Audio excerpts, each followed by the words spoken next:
जय हिंद दोस्तों। अभिषेक learning platform में आपका स्वागत है। और इस वीडियो में हम बात करने वाले हैं सुप्रीम कोर्ट के लेटेस्ट जजमेंट के बारे में।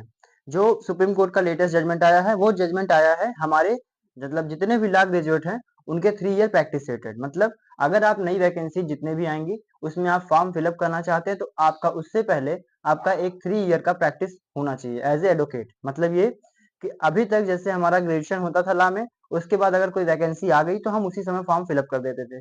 लेकिन अब ऐसा नहीं होने वाला। अब हम लोगों को करना क्या है कि जितने भी लॉ के ग्रेजुएट होंगे उनको as a advocate 3 year practice करना होगा। उसके बाद आप फॉर्म अप्लाई कर सकते हैं जुडिशरी सिस्टम। जितने भी जुडिशरी की वैकेंसी जाएंगी उसके लिए आपको 3 ईयर एक्सपीरियंस होना एक्सपीरियंस।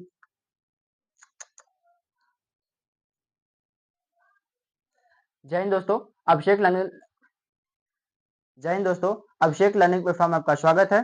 और इस वीडियो में हम बात करने वाले हैं सुप्रीम कोर्ट के लेटेस्ट जजमेंट के बारे में। और जैसा कि लगभग जितने भी लॉ ग्रेजुएट हैं सबके पास ये नोटिस पहुंच चुका है, सब लोगों के दिमाग में आ चुका है कि नई जजमेंट क्या है, नया डिसीजन क्या लिया है सुप्रीम कोर्ट ने।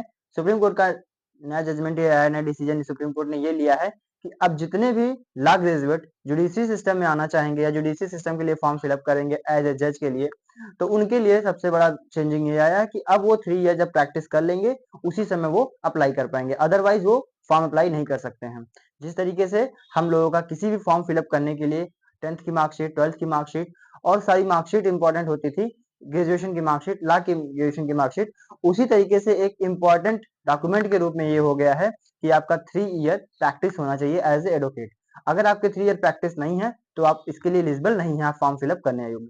ओके, फिर आगे आपको बताते हैं कि ये जजमेंट आने का, जैसे जजमेंट जिस दिन आया, जिस दिन से जजमेंट आया उसी दिन से जितने भी लॉ ग्रेजुएट हैं सबके माइंड में ये घूमने लगा है। सबके माइंड मतलब कि 40 to 50%, मतलब जितने भी जजमेंट आते हैं उसमें कुछ लोग 50-60% फेवर में आते हैं तो 40 to 50% उसके फेवर में नहीं होते हैं। तो कुछ लोगों का डिसीजन सोचना ये है कि ये जो जजमेंट आया है ये लॉ ग्रेजुएट लोगों के लिए कहीं ना कहीं हार्म पहुंचाने वाला है, क्योंकि उनका कहना है, उनके पॉइंट ये रखे जाते हैं कि जब हम पढ़ाई कर रहे होते हैं, मतलब अगर हमारा लॉ चल रहा है उस टाइम हमारा प्रिपरेशन भी अच्छा चल रहा होता है, क्योंकि उस समय हमारे माइंड में सारे क्वेश्चन, सारे पॉइंट रहते हैं, एकदम इजीली हम पेपर क्रैक कर सकते हैं, उनका पॉइंट ये रहता है। लेकिन जो लोग, और उन्हीं वही लोग ये कहते हैं कि अगर हम प्रैक्टिस में आ जाएंगे, एक बार 3 ईयर प्रैक्टिस कर लेंगे तो फिर हमारे लिए ये प्रिपरेशन कर पाना कठिन हो जाता है। तो उस कंडीशन में उनका पॉइंट ये रहता है।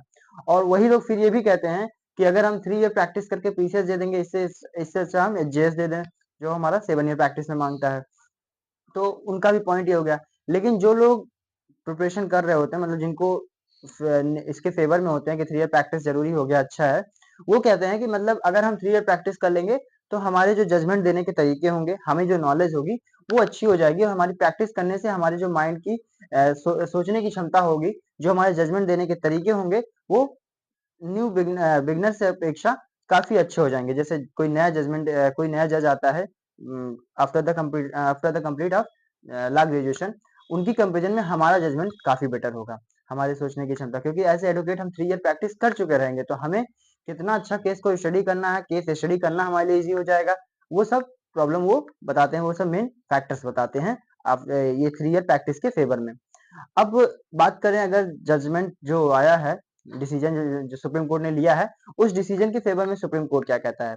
सुप्रीम कोर्ट का कहना यह है कि जो अभी तक बच्चे आते थे, मतलब जो अभी तक उनकी नजर में तो हम लोग अभी लॉ ग्रेजुएट स्टूडेंट ही हैं, तो उनका कहना ये होता है कि जो अभी नए बच्चे आते हैं, मतलब जो नए जजेज आते हैं after the completion of law graduation, उनका जो जजमेंट होता है वो इतना अच्छा नहीं होता है, इतना प्रेडिक्टेबल नहीं होता जितना उनको चाहिए होता है। मतलब वो जो जजमेंट देते हैं वो इतना अच्छा नहीं दे पाते हैं जो एक एक्सपीरियंस या प्रैक्टिस वाला एडवोकेट सोच सकता है, या प्रैक्टिस वाला कोई अगर जज बनता है वो सोच सकता है।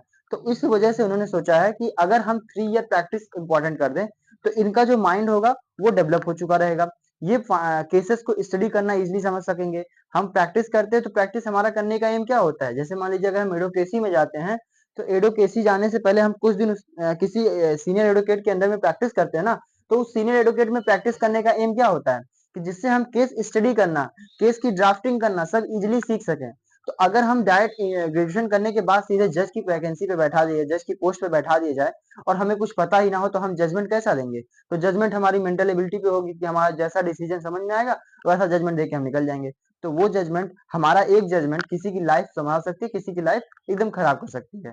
ऐसे कई केसेस आप सुनते होंगे जिसमें कुछ जजमेंट गलत आ जाते हैं। जैसे एक शायद बिहार का केस था जिसमें वो आदमी जो जिसको पनिशमेंट मिल चुका था वो उसमें लायबल ही नहीं था उस पनिशमेंट के लिए, उसकी कोई गलती ही नहीं थी। लगभग 26 या 27 ईयर्स उसको जेल काटना पड़ गया।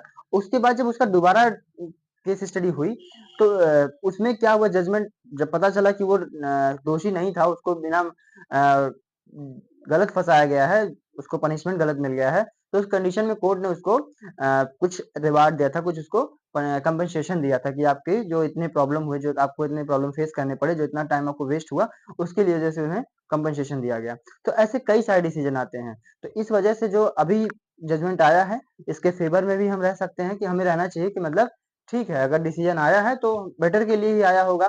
लेकिन जो लोग ये कह रहे हैं कि मेरा प्रैक्टिस छूट जाता है, स्टडी का प्रिपरेशन छूट जाता है, उसके बाद प्रैक्टिस करने में फिर उनका भी कहना एक तरीके से सही होता है कि अगर हम 3 ईयर प्रैक्टिस करेंगे तो हमारा 3 ईयर प्रैक्टिस करने के बाद हो सकता है कि हम अच्छे एडवोकेट के रूप में तब तक डेवलप हो जाएं, अच्छे एडवोकेट के रूप में अपना जगह बना लें कोर्ट में। अगर हम एक अच्छा एडवोकेट के रूप में जगह बना लेंगे तो फिर हमारा एक बार प्रिपरेशन में आना थोड़ा सा कठिन हो जाता है। क्योंकि अगर आप नॉर्मली डेज में देखें, अगर कोई इंटर्नशिप जा रहा होगा या कोई कोर्ट जाता होगा, तो जब वो 10 टू 5 पीएम तक कोर्ट में रहता है, उसके बाद जब वो घर पे आता है तो प्रिपरेशन का टाइम उसको मिल नहीं पाता है। और आप 3 ईयर प्रैक्टिस कर जाओगे तो आपको बिल्कुल भी टाइम नहीं मिलेगा, क्योंकि आप उस समय केस स्टडी करना स्टार्ट कर दोगे। आपके जो केसेस लगेंगे नेक्स्ट डे में उसको आप पहले पढ़ोगे, आपका प्रिपरेशन छूट जाएगा। उनका भी कहना सही है, लेकिन अगर ये जजमेंट आया है तो हमारे लिए बेटर भी होगा। और जैसा कि आज हम एक जज मैम से मिले तो उनका कहना ये था, उनकी पॉइंट को भी आपको बता दें कि उन्होंने कहा कि आप परेशान मत होइए, अगर ये डिसीजन आया है तो कुछ बेटर सोच के आया है। बेटर कहने का मतलब ये कि जो ये डिसीजन लिया गया है सुप्रीम कोर्ट के माध्यम से, उनका कहना ये है कि आप डिसीजन अच्छा दोगे अगर आप जज बन के आओगे 3 एक्सपीरियंस पे। मैम ने कहा कि आपके लिए एक पॉइंट और भी खुला, जैसे जो हमारे लॉ यूनिवर्सिटीज के मतलब एनएलयू के स्टूडेंट आते हैं, उनका जो लॉ होता है, उनका जो एजुकेशन लेवल होता है, वो कहीं ना कहीं और कॉलेजों की अपेक्षा काफी अच्छा होता है। तो जब वो आपका ग्रेजुएशन करके आएंगे किसी कॉलेज से, ला यूनिवर्सिटी से, मतलब नेशनल लेवल की यूनिवर्सिटी से, तो उनका इजीली प्रिपरेशन हो जाता है, उनका इजीली कंपटीशन में सिलेक्शन हो जाता है। तो उनकी कंपैरिजन में हम लोग उतना जल्दी कंपटीशन नहीं क्लियर कर पाते हैं। तो उस कंडीशन में जब वो 3 ईयर प्रैक्टिस में आ जाएंगे तो कहीं ना कहीं कंपटीशन एक तरीके से बैलेंस हो जाएगा, दोनों लोगों का नॉलेज एक तरीके से मैच कर जाएगा, क्योंकि वो भी 3 ईयर प्रैक्टिस में आ जाएंगे, आप भी 3 ईयर प्रैक्टिस कर चुके रहेंगे। तो वहां पे जब क्वेश्चन के लेवल आएंगे वो भी लगभग अब सेम हो जाएंगे आप लोगों के लिए। तो वहां पे एक बेनिफिट मैम ने ये भी बताया कि आपके लिए कंपटीशन थोड़ा सा 3 ईयर प्रैक्टिस तो करना पड़ेगा, लेकिन कहीं ना कहीं आपके लिए प्रैक्टिस इजी, आपके लिए कंपटीशन इजी हो जाएगा। तो इस तरीके से कई सारे जजमेंट मतलब होते रहते हैं। और आपको हम और कई सारे डिसीजन, कई सारे केसेस के बारे में, कैसे केसेस कोर्ट में सुने जाते हैं, वो सब वीडियो में आगे आने वाले वीडियोज में अपलोड करते रहेंगे। और हो सकता है अगर परमिशन मिलेगा तो कोर्ट की कुछ फिगर्स आपको दिखाएंगे, कुछ कोर्ट के फोटोज दिखाएंगे, जिसके माध्यम से आपको कोर्ट के रिव्यू मिल सके।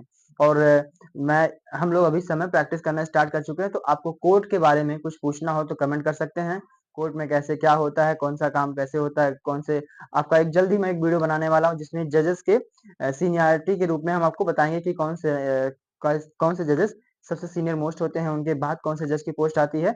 इस तरीके से कई सारे वीडियोस बता देंगे आपको, मतलब जुडिशरी से रिलेटेड जितने भी इंफॉर्मेशन होंगे, चाहे वो कोई लॉ के पॉइंट्स हो जो आपको क्लियर ना हो, या फिर कोर्ट के बारे में आपको कुछ पूछना हो, वो सारे क्वेश्चन आप कमेंट के माध्यम से कर सकते हैं। अगर आपको वीडियो इन्फॉर्मेटिव लग रहा हो तो आप चैनल ज्वाइन कर लीजिए। Thank you. जय हिंद।